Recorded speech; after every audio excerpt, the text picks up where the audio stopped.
कांग्रेस ने आज ये फिर दिखाने की कोशिश की कि वो इस देश की 122 करोड़ जनता की माई बाप है। ऐसा माई बाप जो बख्शीश और खैरात से हुकूमत चलाना चाहता है। मुद्दा चुनावी घोषणा पत्र का है, जिसे आज के दौर में वोटर को भरमाने, मनाने, पटाने का अस्त्र भी समझा जाता है। पार्टी ने आज हर किसी को घर का अधिकार, स्वास्थ्य का अधिकार और पेंशन का अधिकार देने का वादा किया। यह एक ऐसा वादा है जो खजाने पर कितना भारी पड़ेगा, इसका अंदाज तक लगा पाना अभी तो मुश्किल है। लेकिन वादे तो वादे हैं, करने में क्या जाता है। हालांकि सोनिया गांधी ने आज बड़े जोर से यह कहा कि यूपीए ने अब तक किए गए जो वादे किए थे उसको पूरे किए हैं। देखिए नेताओं के वादों की माला बुनती ये विशेष रिपोर्ट। हर सिर पर छत, हर मरीज को दवा और हर बुजुर्ग को पेंशन। अपने चुनावी घोषणा पत्र में संवैधानिक अधिकार के इसी मंत्र के सहारे कांग्रेस 2014 की चुनावी वैतरणी पार करना चाहती है। हमने सभी देशवासियों के लिए स्वास्थ्य के अधिकार का वादा किया है। कांग्रेस पार्टी सभी भूमिहीन और गरीब परिवारों को आवास के अधिकार का भी दावा कर रही है। सोनिया ने दावा किया कि यूपीए सरकार ने पिछले चुनाव के ज्यादातर वादे पूरे कर दिए। वहीं राहुल ये दावा करते हुए दिखे कि कांग्रेस इस दफा सत्ता की हैट्रिक मारेगी। खासकर यूपी में नतीजे चौंकाने वाले आएंगे। वही एनडीए की वेव थी, वही कांग्रेस पार्टी की पिटाई होने वाली थी जो 2004 में और 2009 में नहीं हुई। देखिए, कांग्रेस पार्टी यहां चुनाव लड़ेगी और जो रिजल्ट आएगा उससे आपको आश्चर्य होगा। वहीं प्रधानमंत्री सरकार को अव्वल नंबर देते रहे। हाँ, महंगाई पर घिरने पर ये जरूर बोले कि उसकी वजह सरकार के काबू से बाहर थी। It is certainly true that prices have risen in the last 2 or 3 years and there were reasons beyond our control. Manmohan की माने तो यूपीए के दौर में विकास का चक्का पूरी रफ्तार से दौड़ा। जहां एनडीए के दौरान विकास दर 6.8% थी, वहीं यूपीए 1 में 8.4 तो यूपीए 2 में 7.3% रही।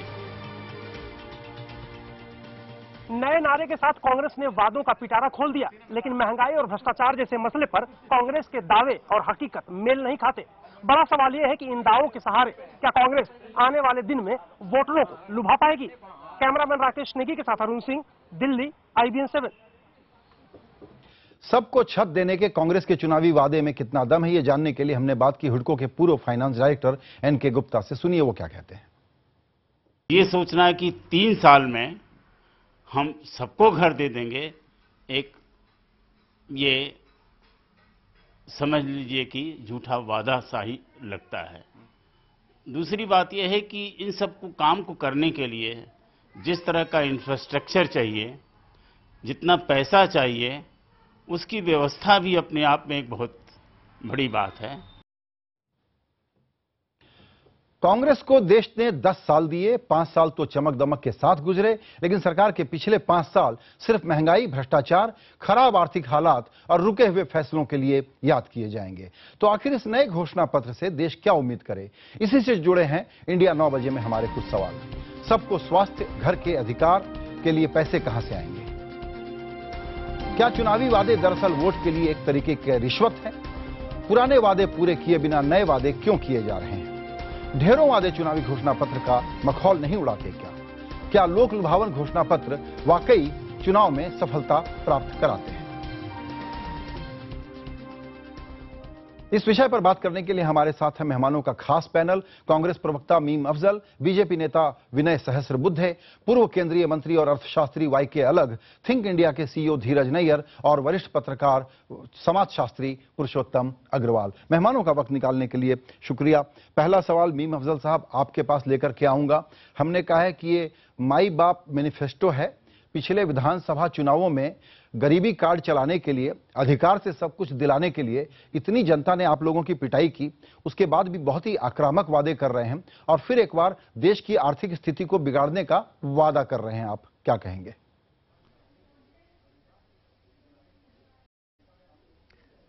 देखिए संजय जी, पहली बात तो ये कि हमने पिछले जब मैनिफेस्टो दिए थे तब भी इसी तरह के कमेंट्स किए गए थे कि पैसा कहाँ से आएगा, हम कैसे इनको पूरा करेंगे। उस ज़माने में जब 2009 में बात की गई थी फूड सिक्योरिटी बिल की, तो लोग हमारा मजाक उड़ाते थे और कहते थे ये बिल कभी पास नहीं हो सकता। 82 करोड़ लोगों के लिए या 80 करोड़ लोगों के लिए खाने की प्रबंध जो है करना किसी सरकार के बस की बात नहीं है, पैसा नहीं है।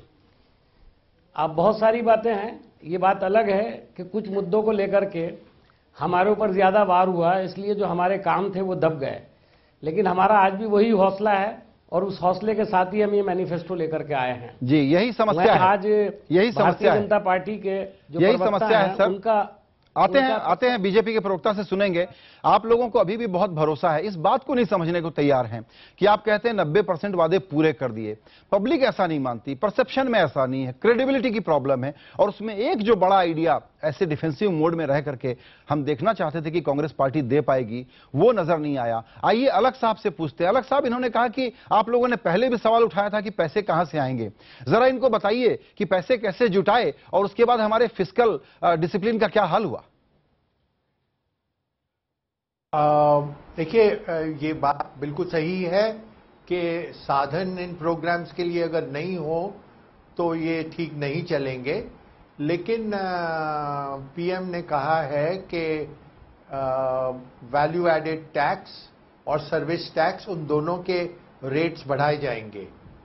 तो पहली बार मैंने पिछले 6-7 साल में किसी भी पॉलिटिकल पार्टी को ये कहते हुए सुना है कि हमारे प्रोग्राम्स के साथ टैक्स भी बढ़ाए जाएंगे। और ये बात तो आपकी सही है कि जैसे गैल्ब्रेथ ने कहा था कि इलेक्शंस के पहले लिबरल आवर होता है और सब पॉलिटिकल पार्टीज अपनी उद्देश्यों की बात करते हैं जी। लेकिन क्योंकि कांग्रेस वाले लोग ये कह रहे हैं कि हम साधन एकत्रित करेंगे, तो इसको हमको इस तरह से उसको नॉन सीरियसली नहीं लेना चाहिए। दरअसल हम यही जानना चाहते हैं कि ये साधन कैसे एकत्रित करेंगे। धीरज, आप क्या समझते हैं कि कोई ये अंदाज मिलता है कि ये साधन कैसे एकत्रित करेंगे? 3% की जीडीपी को अगर हेल्थ पर खर्च कर देंगे, और जैसा हमने देखा सब्सिडी का बोझ इस बार कैरी फॉरवर्ड किया जा रहा है, जो आने वाली सरकार है उसके लिए जो मुसीबत खड़ी होगी वो अपनी जगह है। लेकिन इस प्रकार के भारी भरकम वादे अभी की आर्थिक स्थिति को देखते हुए करना एक गैर जिम्मेदारी नहीं है क्या? बिल्कुल गैर जिम्मेदारी है। और उनके आंकड़े जो है, उनकी गणित जो है वो एंड में आके बैलेंस नहीं होती, क्योंकि आप सब चीज पे खर्चा बढ़ाएंगे। आप राइट टू हेल्थ का अधिकार देंगे, जो प्रिंसिपल में कोई प्रॉब्लम नहीं है, सबको स्वास्थ्य मिलना चाहिए, सबको घर मिलना चाहिए, ये सब इन प्रिंसिपल तो बहुत अच्छी चीजें हैं। लेकिन इनका समाधान कांग्रेस का एक ही है कि ज्यादा पैसे खर्च दिए जाएं। उसके साथ बोल रहे हैं इंफ्रास्ट्रक्चर पे भी पैसे खर्चेंगे। तो सब जगह अगर आप पैसे खर्च करेंगे तो आप देशवासियों को ये नहीं बता रहे कि अभी जो आपने पिछले 2 साल जो बजट में कटौतियां की हैं, फिर वो कटौती और ये जो एक्स्ट्रा स्पेंडिंग आप प्रॉमिस कर रहे हैं वो कैसे मिलती हैं? नहीं मिल सकती। या तो कटौती करेंगे या पैसा बढ़ाएंगे। लेकिन अलग साहब जो हिस्सा बता रहे हैं कि टैक्स बढ़ाने की बात पहली बार कही गई है मैनिफेस्टो में, वो कितनी क्रेडिबल है? आपको लगता है कि वो वही जवाब है इसका? नहीं, अभी तक तो देखिए, अब मैनिफेस्टो में ये भी कहा है कि 2016-17 तक 3% जीडीपी का फिस्कल डेफिसिट नीचे लाएंगे। तो अभी भी काफी रास्ता है वहां जाने के लिए। तो टैक्स बढ़ाएंगे भी तो उसी के लिए कंट्रीब्यूट करेगा। जो मेरे हिसाब से जो उनको करना चाहिए था, वो जो ग्रोथ एनहांसिंग मेजर हैं, जो रिफॉर्म की बात करते हैं, जिससे ग्रोथ बढ़ेगी, जिससे सरकार की रेवेन्यू बढ़ेंगी, उस पर बहुत कम बोलती है कांग्रेस। हमेशा खर्चे के बारे में ज्यादा बोलती है, लेकिन टैक्स के अलावा गवर्नमेंट की कमाई तब भी बढ़ती है जब ग्रोथ ज्यादा होता है। तो ये जो एक चीज है वो रह जाती है हमेशा कांग्रेस के। आइए हम लोग यहाँ विनय सहस्त्रबुद्धे साहब को शामिल करते हैं।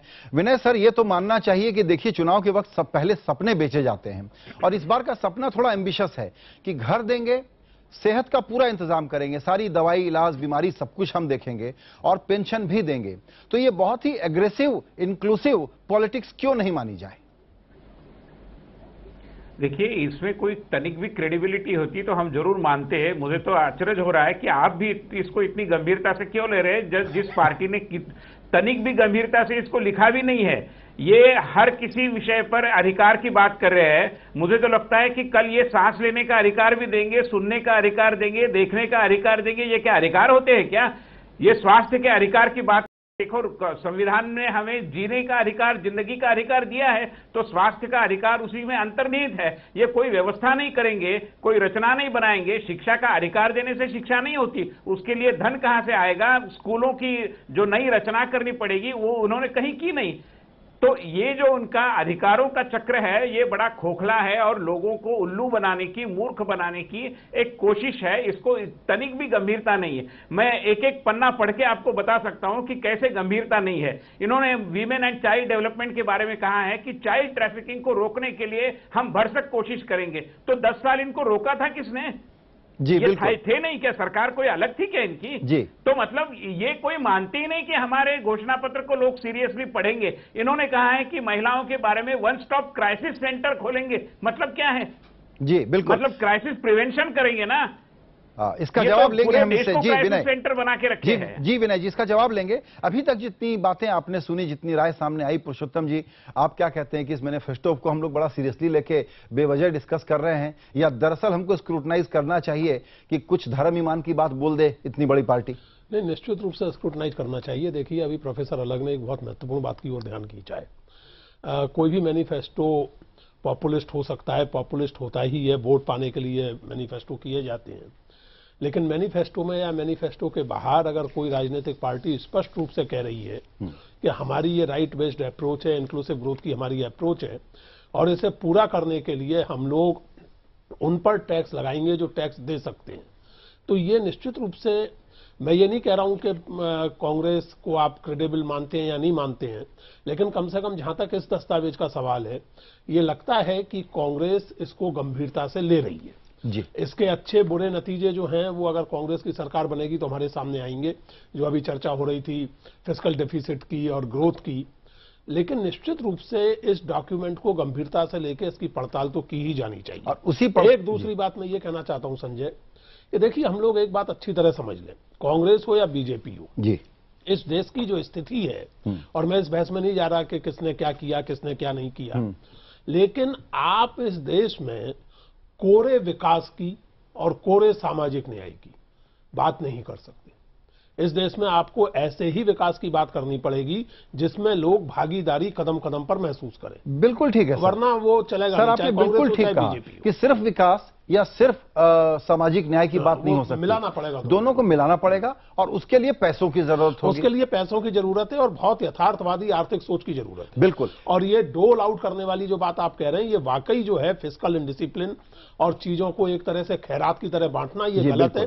और मैं उम्मीद करता हूं कि कांग्रेस या कोई भी पार्टी, कल को बीजेपी का मैनिफेस्टो आएगा, उसको भी हम देखेंगे, वो ये भी बताएं कि ये सब करने के लिए हम पैसा इस ठोस आर्थिक योजना के ये नहीं बताते कि कैसे करेंगे। मैं मीम अफजल साहब के पास चलूं, उसके पास धीरज आप कुछ थोड़ा ऐड करना। घोषणा नहीं करते जाते हैं लेकिन योजना ही वही पुरानी वाली रह जाती है। बिल्कुल, यही समस्या है। तो पैसा डालें आप, ये कोई नहीं कह रहा कि स्वास्थ्य में ज्यादा पैसा डालना चाहिए सरकार को, हम ये मानते हैं, लेकिन उसका इस्तेमाल कैसे होगा, डिटेल जो है, पॉलिसी की डिटेल है कि जैसे, ठीक है हम सब मानते हैं कि सरकारी अस्पतालों को बेहतर होना चाहिए, लेकिन ये कैसे किया जाएगा ये नहीं बताया जा रहा है। चूंकि पब्लिक स्क्रूटनी नहीं है तो वेग बड़े मदरहुल स्टेटमेंट दे करके पार्टियां बाहर निकल जाती हैं, पैसा खर्च भी कर दे, फिर वो लीक हो जाता है और जो आम आदमी है उसका फायदा नहीं मिलता। आइए हम चर्चा को जारी रखेंगे। एक छोटी सी एक खबर हम आपको और बताना चाहते हैं। चुनावी मौसम में तमाम सियासी दल वादों का जो पिटारा खोल देते हैं और जो चुनावी रेवड़ियों की बौछार करते हैं, ऐसे ही कुछ दिलचस्प सियासी रेवड़ियों के बारे में जानने के लिए चलते हैं हमारी सहयोगी नवज्योति के पास।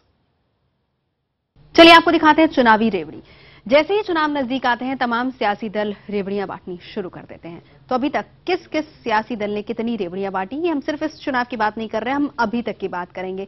आइए आपको दिखाते हैं चुनावी वायदे किस किस तरह के किए गए अलग अलग पार्टी की तरफ से। बात सबसे पहले अगर हम जयललिता की करें तो उन्होंने गाय, बकरी, भेड़ से लेकर मुफ्त मिक्सी, पंखा, लैपटॉप तक देने का वायदा किया था।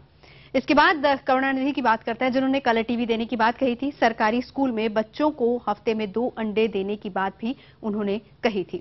अखिलेश यादव सरकार की बात करते हैं, मुफ्त लैपटॉप दिए भी गए, बेरोजगारी भत्ता ये भी उनका एक वायदा था। मायावती की बात करें तो गरीबों को 365 दिन रोजगार, अपर कास्ट को रिजर्वेशन, दलित पिछड़ों को मुफ्त जमीन देने का वायदा मायावती ने किया था। बादल सरकार की बात करते हैं, किसानों के लिए प्रोविडेंट फंड की बात उन्होंने की थी। 10 लाख नौकरी, सरप्लस बिजली देने का वायदा बादल सरकार की तरफ से किया गया था। केजरीवाल की बात करें तो सस्ती बिजली और मुफ्त पानी का वायदा केजरीवाल कर चुके हैं आम जनता से। इसके बाद बारी आती है ममता बनर्जी की। रोटी, कपड़ा और मकान। रोटी, कपड़ा, मकान का वायदा ममता बनर्जी ने किया था आम जनता से। रमन सिंह की बात करें तो 1 रुपए किलो चावल देने का वायदा रमन सिंह ने किया था आम जनता से। Sheila Dikshit, double decker flyovers आएंगे, इसके अलावा गरीबों के लिए सस्ते मकान बनेंगे, ये वायदा शीला दीक्षित भी कर चुकी हैं आम जनता से। बढ़ते आगे वसुंधरा राजे की बात करते हैं। 24 घंटे बिजली और किसानों को मुफ्त कर्ज की बात वसुंधरा राजे भी कर चुकी हैं। तो ये थी चुनावी रेवड़ी। इंडिया 9 बजे में फिलहाल वक्त है एक ब्रेक का। ब्रेक के बाद दिखाएंगे बनारस में केजरीवाल के हमले का मोदी ने जम्मू में क्या जवाब दिया, और चर्चा भी जारी रहेगी। अच्छा, चर्चा हम जारी रखेंगे, ब्रेक पर हम बाद में जाएंगे, ऐसा हमारे प्रोड्यूसर का आदेश है। मीम अफजल साहब, आपने यहां पर और राय सुनी, और उस राय के साथ मेरा एक सवाल है। आप ये बताइए, ये राइट बेस्ड पॉलिटिक्स तो पुराना एजेंडा है, आप उसको कंटिन्यू कर रहे हैं। इस बार के मैनिफेस्टो में एक नया और बड़ा आइडिया क्या है?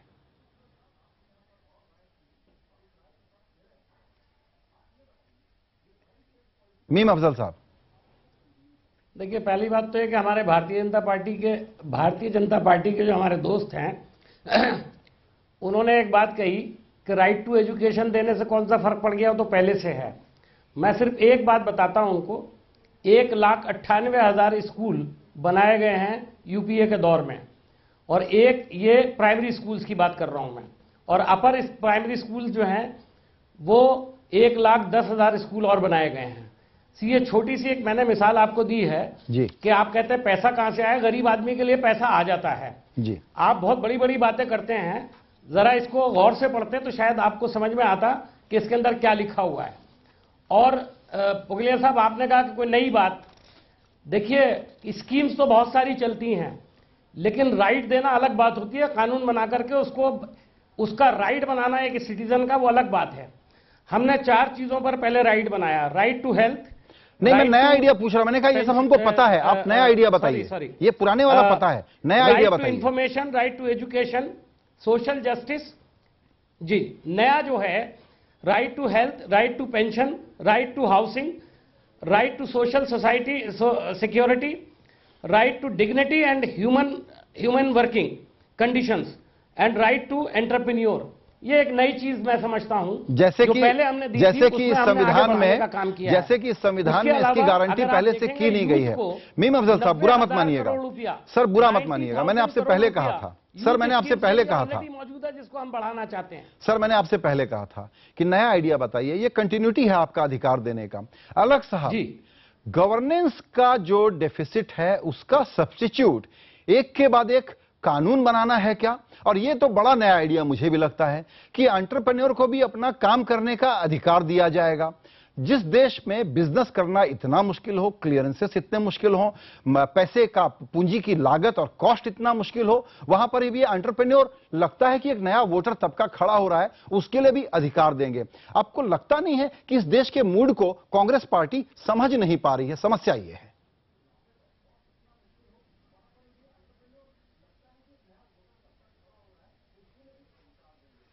विकास की बात करते हैं तो उसमें जब आप इंक्लूसिव विकास की बात करते हैं तो अब एंटरप्राइज का मतलब खाली कुछ बड़े शेठ लोग नहीं होता, छोटे लोग, मीडियम कॉरपोरेट सेक्टर में सबसे ज्यादा इनोवेशन हुई है। तो